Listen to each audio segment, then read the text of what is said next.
대신방을 시작하고 지금 한 2주 정도 지났습니다. 신방을 하면서 그런 질문을 한번 던져 보았습니다. 성도들이 목사의 대신방을 어떤 마음으로 받고 있을까 하는 생각을 해봅니다. 어떤 자리에서 교인들이 신방 받는 것 좋아합니까? 하고 물어보시더라고요. 요즘은 신방 안 해도 되지 않습니까? 하고 질문하시는 분이 계셨습니다. 그래서 그 질문을 듣고 계속 생각을 했습니다. 신방 받는 게 좋으신가? 신방 받는 게 즐거우십니까? 답이 없으신 거 보니까 불편하신가 봐요. 아마 그 화두를 던지신 분의 말이 맞는지 모르겠습니다. 집안 청소도 해야 되고 음식 준비도 해야 되고, 근데 그건 둘째치고 맞벌이 부부가 많아진 요즘에 낮 시간에 신방 받는 일이 쉽지 않습니다. 젊은 부부들 가정은 대신방 기간에 신방을 잘 못합니다. 대부분 다 직장에 나가 있기 때문에 밤 시간이나 주말을 이용해야 됩니다. 주말을 쓰려면 또 주일 준비하는 게 힘이 들어서 여러 가지로 신방하는 일이 예전 같지는 않습니다. 주로 중년 이상이 대신방을 받으시지요. 젊은 부부보다는 예전에 부모님에게서 신방 받는 걸 배우고 보았던 사람들, 그리고 그것에 익숙한 분들이 받습니다. 또 신방을 받다 보면 작년에 내놓았던 기도 제목과 금년에 내놓은 기도 제목이 크게 다르지 않습니다. 집안에 큰 변화가 있던지 자녀들이 출가하던지 이사를 가든지 하면 조금씩 바뀌는데, 그렇지 않으면 늘 비슷한 기도 카드가 올라옵니다. 신방 받는 게 어떠신지요? 사실 신학교에서 신방에 대해서 배운 적은 없습니다. 과목도 없습니다. 신방은 어디서 배우냐 하면 전도사 시절에, 부목사 시절에 담임 목사님 따라다니면서 마치 도제와 부제처럼 목사님이 하는 것을 보고 따라가는 겁니다. 근데 교회를 옮겨 다닌 만큼 여러 목사님들을 보고 여러 모양의 신방의 형태를 배우게 됩니다. 그리고 그것을 조합을 하고 또 나름대로 내 방식에 내가 하고 있는 또 다른 신방을 만들어내지요. 사실 정해진 틀은 없습니다. 그래서 다시 물어봅니다. 목사가 신방하는 것이 어떤 일인가 하고 물어보았습니다. 그리고 이런 답을 얻었습니다. 하나님께서 하시는 일에 참여하는 것이다. 하나님께서 무엇 하시는 건가요? 하나님의 성도의 가정을 찾아가십니다. 그래서 저도 찾아가는 겁니다. 하나님이 그 가정에 가셔서 하나님의 마음을 전하기를 원하십니다. 그래서 저도 신방을 가서 그 하나님의 마음, 하나님의 바람을 전하려고 하는 것입니다. 저는 그것이 목표이고 그것이 신방이고 그것이 그리스도인의 삶인 것입니다. 바람이라는 단어를 사전에서 제일 먼저 찾아보면 제일 먼저 나오는 단어가 영어의 윈드에 해당하는 기압의 변화나 혹은 사람이나 기계에 의해서 일어나는 공기의 움직임이다라고 말합니다. 또 나오는 두 번째 뜻은 사회적으로 일어나는 일시적인 유행이나 경향, 사상, 그것을 바람이라고 합니다. 그리고 저도 몰랐는데 길이의 단위 가운데 하나를 바람이라고 한답니다. 그리고 그 다음에 나오는 이야기가 영어의 desire 혹은 wish, hope에 해당하는 어떤 일이 이루어지기를 바라는 간절한 마음이라고 합니다. 신방을 하면서 전하는 것, 목회를 하면서 나누는 것, 선교를 하기 위해서 나아가는 것, 성도의 삶을 사는 것, 그것은 모두 다 하나님의 바람, God's hope. 나의 바람이나 나의 소망이나 내 연륜을 전달하는 것이 아니라 하나님이 바라고 계신 것이 무엇인지를 예민하게 듣고 그것을 전달하는 것, 운반하는 것, 그것을 세상으로 가지고 나가는 것이 목회이고 신방이고 선교이고 성도의 삶이다라고 하는 것입니다. 그래서 목회 중에 혹은 신방 중에 내 생각이나 내 판단이나 내 연륜이 전달되지 않도록 하기 위해서 성도로서 살아가면서 세상 가운데 내 의지를 강조하는 것이 아니라 그리스도의 의지를 전하기 위해서 조심하고 또 조심하게 되어집니다. 오늘 본문에 나오는 미가 선지자는 주전 8세기에 이사야, 호세아, 아모스와 동시대 인물입니다. 그 사람은 기원전 8세기에 2800년 전에 이스라엘 땅을 향한 하나님의 바람을 전하기 원했던 사람입니다. 하나님이 이 미가를 통해서 이스라엘 가운데에 어떤 이야기를 외치고 싶어 하셨는지를 마음에 담고 옮겼던 사람입니다. 천지를 지으신 하나님이 이스라엘을 선택하셔서 선민으로 부르셨던 하나님이 그들에게 어떤 말을 전하기를 원하셨을까요? 오늘 그 이야기를 나누려고 합니다. 하나님의 바람은 하나님께서 하신 일을 기억하기를 원하십니다. 하나님 3절에서 이렇게 말씀하십니다. 내 백성아, 내가 무엇을 내게 행하였으며 무슨 일로 너를 괴롭게 하였느냐? 너는 내게 증언하라, 이야기하라 말씀하십니다. 이스라엘 백성들은 하나님께서 그 백성을 위해서 하셨던 일에 대해서 불만이 많았습니다. 하나님, 우리에게 해주신 일이 대체 뭡니까? 왜 우리를 이렇게 괴롭게 하십니까? 항변했습니다. 하나님이 해주신 일이 무엇인지 모르기 때문에 그러는 것이지요.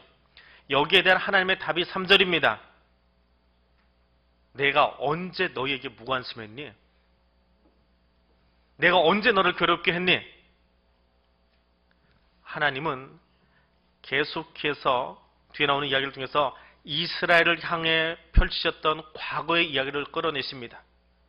하나님께서 모세와 아론과 미리암을 보내서 애굽에서 힘든 노예의 삶을 살고 있었던 백성들을 구속하신 이야기, 모압 왕 발락이 자신의 영토를 지나가는 이스라엘 사람들을 저주하기 위해서 발람을 고용했던 것을 상기시키면서 나는 도리어 그 발람의 입술을 바꾸어서 저주 대신에 이스라엘을 축복했던 사실을 기억하라고 말씀하십니다. 하나님은 이스라엘을 향해서 복을 선언하게 하시고 복을 주신 것 외에는 다른 것을 하지 않으셨습니다. 도리어 이스라엘을 반대하는 세력들을 부수시고 그들을 구원하셨습니다. 그런데 이스라엘은 그 은혜를 잊어버렸습니다. 미가를 통해서 이스라엘에게 이야기하시던 하나님은 동일하게 오늘 우리를 향해서 말씀하십니다. 하나님이 이 땅과 이 민족을 얼마나 사랑하셨습니까? 대한민국의 역사를 한번 살펴보십시오. 한국 선교 초기에 교회를 통해서 이 땅에 근대적인 학교와 병원을 세우셨고 국민의식을 깨우치는 일을 교회를 통해서 하셨습니다. 나라를 생각하고 나라를 위해서 일하는 청년들을 세웠기에 그들이 준비되어서 내일 모레면 3.1절이지만 그 3.1 독립선언문의 기초를 놓을 때에 절반 이상이 그리스도인이었던 것을 우리는 역사책에서 보았습니다. 6.25 민족상잔의 비극 앞에서 하나님은 이 땅을 외면하지 않으셨습니다. 어떤 자료에 의하면 6.25 직전에 새로 생긴 대한민국 정부가 토지정책을 시행하지 않았다면 김일성이 원했던 것처럼 남침을 한 뒤에 서울만 점령해도 남한 전역이 김일성 만세 부르고 다 뛰어나왔을 거라는 건 평가가 있습니다. 하나님께서 신생 대한민국 정부를 세우실 때에 그 국회가 기도로 시작을 했고 그 국회가 입법을 한 여러 가지 내용들 중에 조선과 대한제국을 지나면서 소작농으로 살아가던 많은 사람들, 그저 남의 땅을 빌어서 농사 짓고 있던 사람들에게 국가 소유의 땅들, 그 땅을 다 나누어서 국민들이 직접 경작할 수 있는 땅으로 배분한 정책을 펼쳤습니다. 그렇게 땅을 배분받은 사람들이 공산주의를 가지고 김일성이 내려왔을 때에 굳이 공산의 개념이 아니어도 대한민국이라고 하는 민주사회에서 우리가 이렇게 살고 있습니다. 그러니까 굳이 공산주의를 떠받들 필요가 없어진 것이지요. 하나님은 가장 적절한 때에 믿음의 고백을 나누었던 그 입법부를 통해서, 그 행정부를 통해서 대한민국이 해야 될 일들을 가르쳐 주시고 이끄셨던 기억이 있습니다. 우리 국민들이 가장 힘들게 살았던 60년대, 70년대에 한국 교회는 단지 믿는 자와 믿지 않는 자를 분리하는 이분법적인 신앙을 가르치지 않았습니다. 오히려 그것을 뛰어넘어서 우리 민족이 가져야 될 소망이 무엇인지를 불어넣는 것이 하나님의 메시지였습니다. 제가 마지막으로 부목사 사역을 했던 곳에 원로 목사님이 신현균 목사님이라고 유명한 부흥사입니다. 지금은 돌아가셨지만 그분의 부흥회를 참석했던 분들은 늘 기억하는 것이 지휘봉 들고 양옆으로 강대상을 뛰어다니시던 분입니다. 젊을 때는 5번을 뛰어다니셨다는데 제가 교회 가 있는 동안은 당 때문에 힘드셔서 한 번만 뛰어다니셨어요. 한 번 뛰시고는 노래가 끝날 때 가운데 딱 오셔서 지휘봉을 멈추십니다. 그냥 뛰는 게 아니고 뛰면서 노래를 부르세요. 그날 설교 중에 중요한 포인트를 노래하고 소리를 지르면서 강대상을 뛰어다니시는데 그 60년대, 70년대 한참 부흥사들이 흥했던 그때에 그 목사님이 외치셨던 설교 가운데 하나가 이겁니다. 집집마다 자동차가 넘쳐날 것이고 마이카 시대가 돌아올 것입니다. 준비하십시오. 가당키나 한 이야기인가요? 경제개발 5개년 교회 가면서 이제 밥 먹는 게 막 시작되던 쌀밥을 30개 먹는 게 정말 꿈이었던 그 시대에 마이카 시대라는 게 말입니다. 근데 지금 교회 앞에 보십시오. 산부 때 얼마나 차가 미어 터지는지 모릅니다. 광고해도 교회 앞으로만 차를 끌고 와가지고 정말 골목이 복잡하고 이 골목 지나갈 때는 양옆에 세워놓은 것 때문에 정말 복잡하지요. 누가 꿈꾸었습니까? 누가 그런 소망을 가졌습니까? 근데 하나님은 이 민족을 그렇게 복주기를 원하셨고 그것을 많은 교회를 통해서 우리에게 소망으로 불어 넣어주셨던 시절이 있습니다. 비단 마이카만 이야기했습니까?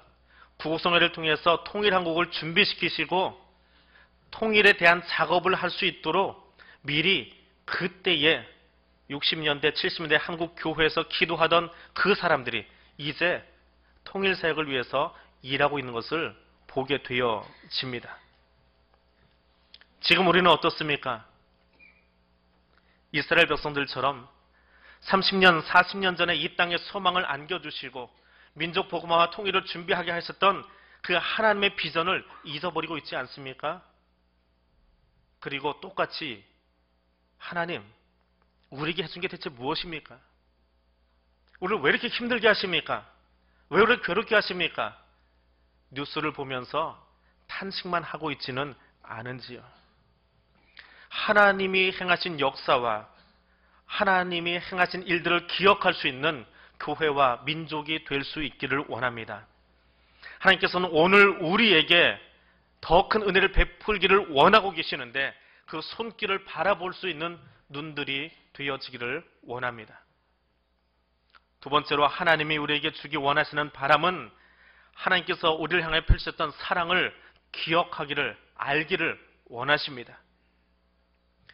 오늘 본문 속에서 하나님이 우리에게 바라는 또 하나의 마음은 정의를 행하고 인자를 사랑하는 것입니다. 하나님께서 말하는 정의와 인자가 무엇입니까? 정의는 말 그대로 공정한 재판을 하는 것이고 인자는 하나님과의 관계 안에서 사랑을 말합니다. 하나님의 정의도 하나님의 인자라고 하는 말 안에서 이해되고 실천되어야 합니다. 인자함이 없는 정의는 우리를 질리게 합니다. 숨막히게 합니다. 그래서 성경은 인자를 내 목에 걸라고 말씀하십니다. 인자함을 너의 가슴에 새기라고 말합니다. 이 인자함이라고 하는 단어는 구약 성경에만 240회나 쓰여진 중요한 단어입니다. 히브리어로 헤세드라고 불리는 이 단어는 창조주 하나님과 인간과의 관계, 사람과 사람과의 상호간의 관계에 모두 다 사용되어진 단어입니다. 그 말 속에는 친절함과 진실함과 사랑의 의미가 다 담겨 있습니다. 하나님은 미가를 통해서 우리의 마음 속에 헤세드의 마음으로 사랑하고 그것을 간직하기를 원하고 계십니다. 죄로 인해서 사랑받을 만한 어떤 자격도 없는 그런 죄인에게 분에 넘치게 부어주시는 사랑을 기억하기를 원하십니다. 우리가 끊임없이 하나님을 배신하고 하나님이 싫어하는 일들을 하였기에 하나님은 우리와 맺은 언약을 파기하고 우리를 나무라셔도 아무 말 할 수 없는 존재들입니다. 아니, 도리어 징벌을 내리시는 것이 마땅함에도 불구하고 언약을 지키시고 다시금 사랑을 베풀어 주시는 그 사랑을 기억하라고 말씀하십니다. 그리고 그 사랑을 받은 우리에게 정의를 부르짖기에 앞서서 모든 사람들이 남편과 아내가 부모와 자녀가 타인과의 관계 속에서 친구와의 우정 속에서 통치자를 향한 충성의 마음 속에서 먼저 사랑하라고 말합니다. 그 사랑의 마음이 선행되고 나서야 우리는 정의를 이야기할 수 있습니다. 우리가 서로를 사랑할 수 있는 유일한 이유는 나를 향한 하나님의 무한한 은총에서 비롯된 것임을 깨달아야 합니다. 내가 정의를 외치는 것도 하나님의 사랑을 경험한 사람만이 정의를 말하고 행할 수 있음을 기억해야 합니다.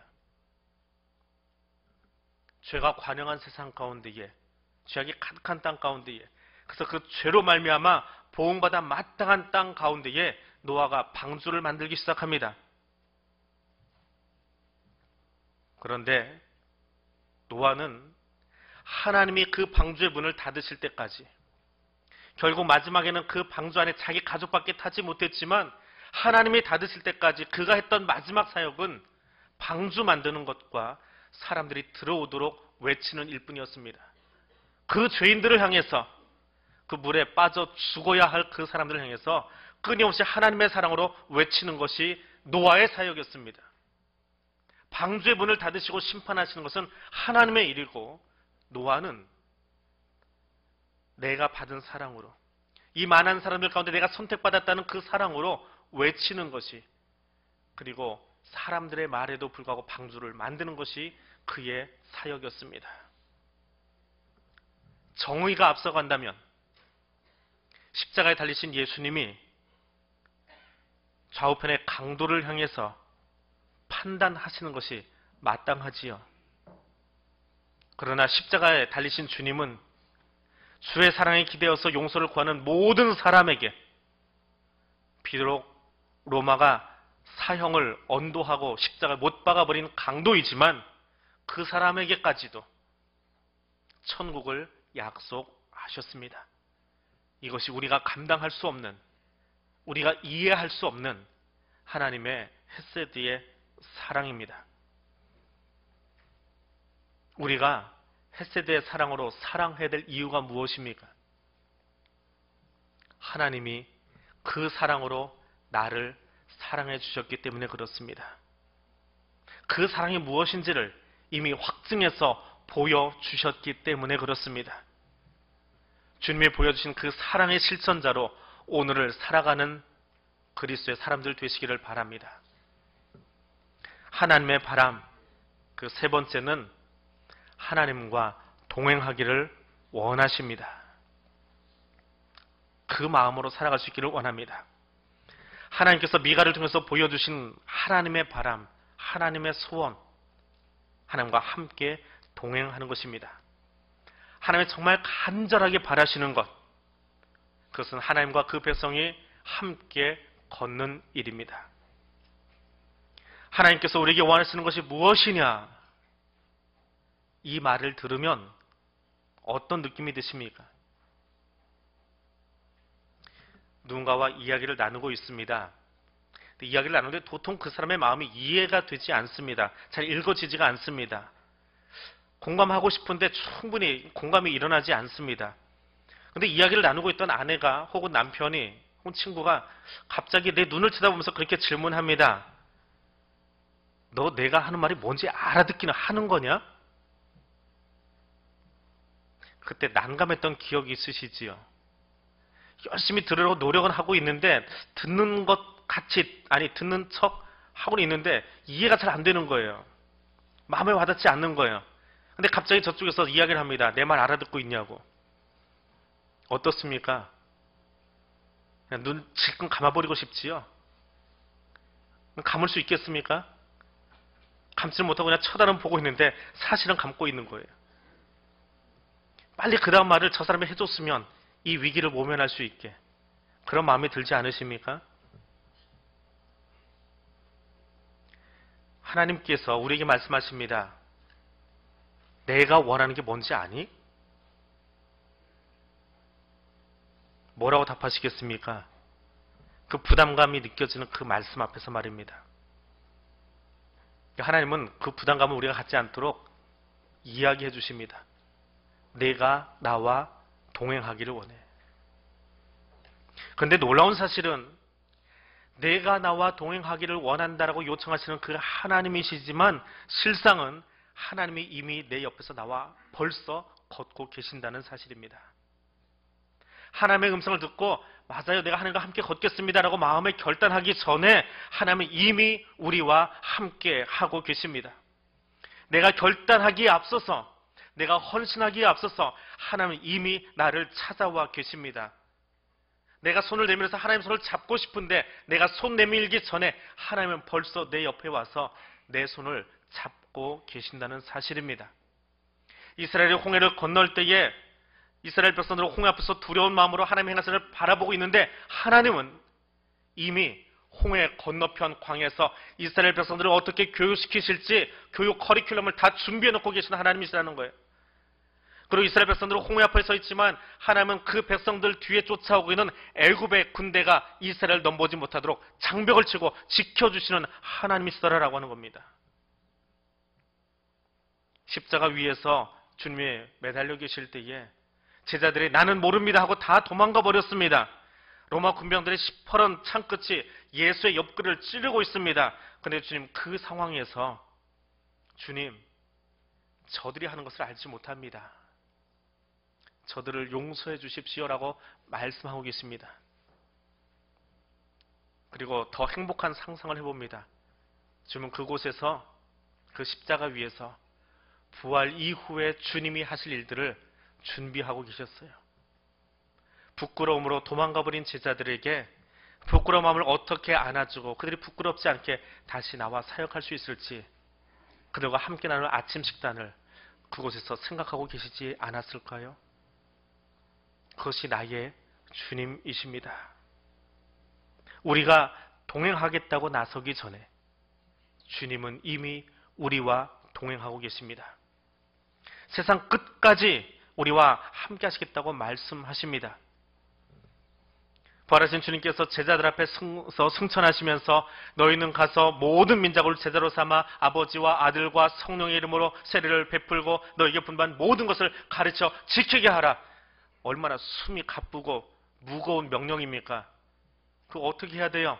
그런데 주님 그 말씀 뒤에 이렇게 이야기하십니다. 내가 세상 끝날까지 너와 항상 함께 있을 거야. 명령이 무겁습니까? 아니요.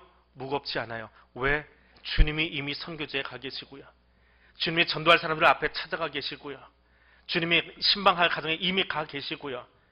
주님이 가 계신 그곳에 내가 가는 거예요. 주님이 가 계시기 때문에 선교지를 찾아가 보는 거예요. 주님이 가 계시기 때문에 전도하러 길로 나가는 거예요. 주님이 가 계신 땅이기에 주님의 관심이 머물러 있는 땅이기에 우리가 그곳으로 오늘 말씀을 듣고 나가는 것뿐입니다. 내가 결단하고 나가는 것 같은데 이미 하나님 거기 찾아가 계십니다. 그런 주님이 우리에게 말씀하십니다. 나의 바람은 내가 나와 함께 행하는 거야. 우리 뭐라고 답하면 될까요? 아멘이라고 하시면 됩니다. 우리가 동행하려고 작정하기 전에 이미 우리 가운데 찾아와 주시고 그 사랑을 확증해 보여주신 그 하나님 앞에 너 나와 같이 걸었으면 좋겠다. 그럼 우리는 그렇게 말하면 돼요. 아멘. 그것이 우리의 대답입니다. 근데 열심히 지나친 이스라엘 백성들은요, 그 하나님의 요청에 자신의 무지를 드러냅니다. 천천의 수양으로 만만의 기름으로 드리기를 원했습니다. 자신의 전 재산을 들여서 하나님과 화평하기를 구했습니다. 그러면 자신의 허물이 덮어지고 하나님이 만족하시리라 여겨졌습니다. 물론 그 제사법이, 그 예배의 틀이 하나님이 정해주신 것임에 맞습니다. 그러나 정말 하나님이 원하시는 것은 무엇일까요? 하나님이 원하시는 것, 하나님의 바람은 하나님과 함께 동행하는 모든 과정 안에서 하나님과 아름다운 사귐을 갖고 하나님 안에서 이웃과 교제하고 하나님 안에서 모두를 사랑하는 실천을 하며 살아가는 것입니다. 이것이 없이는 아무리 비싼 것을 바쳐도 아무리 많은 것으로 하나님께 내어놓았어도 헛된 제사일 수밖에 없습니다. 하나님 오늘 저와 여러분에게 무엇보다도 하나님의 행하신 일을 기억하며 오늘 그 하나님의 인자하심으로 이 땅에 정의로움을 가지고 나아가며 하나님과 동행하기를 원하고 계십니다. 기도하겠습니다. 우리의 소망이 되시는 하나님, 우리는 하나님의 음성을 들으면서도 하나님의 음성에 순종하려 하기보다는 내 생각과 내 마음이 앞서고 있음을 고백합니다. 미가를 통하여 들려주시는 음성을 듣습니다. 하나님의 마음은 하나님께서 나를 위해 펼쳐주신 은총을 기억하는 것이며 하나님께서 나를 사랑하심을 알기 원하시며 하나님께서 우리와 동행하기 원하심을 아는 것임을 들었습니다. 주님, 이 삶을 내가 살기를 원합니다. 주님 베푸신 은총을 기억하며 하나님의 사랑의 손을 붙잡고 동행하는 삶을 살겠습니다. 성령 하나님, 이 마음 변치 않도록 인도하여 주옵소서. 예수님 이름으로 기도드립니다.